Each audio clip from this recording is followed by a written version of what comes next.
హరి ఓం శ్రీ గురుభ్యో నమః.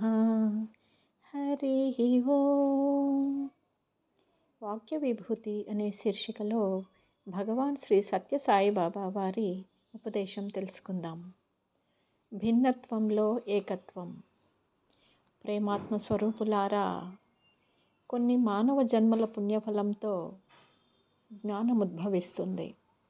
ఆ క్షణం నుంచి భిన్నత్వంలోని ఏకత్వాన్ని గుర్తించగలుగుతారు.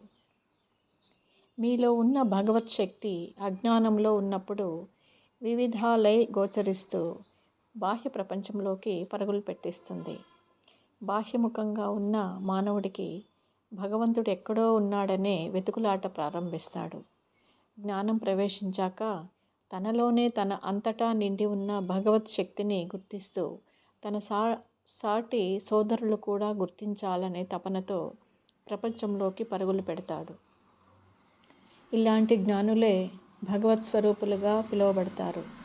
ప్రపంచ వ్యామోహంలో పడి మునిగి తేలుతున్న వాడికి మాత్రం సర్వులు భిన్న రూపాలుగా కనిపిస్తూ ఎవరినీ తన సాటి సోదరునిగా అంగీకరించలేక ఏకరూపంలో గిరి గీసుకుని స్వార్థ ప్రయోజనాలతో ఆ బరిలోనే మిగిలిపోతాడు.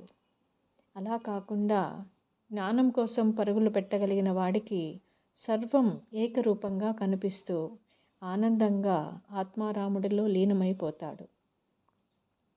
పరమాత్మ తనలోనే గోచరించిన స్థితిలో ప్రపంచం అంతా ప్రేమమయంగా కనిపిస్తూ ఆనందంతో తనలో నుంచి ఉద్భవించిన జ్ఞానమనే గనిని పదుగురికి పంచగలుగుతాడు. అందుకనే భిన్నత్వంలోనే ఏకత్వాన్ని దర్శించమని పదే పదే చెబుతుంటాను. తదాస్తు తదాస్తు తదాస్తు.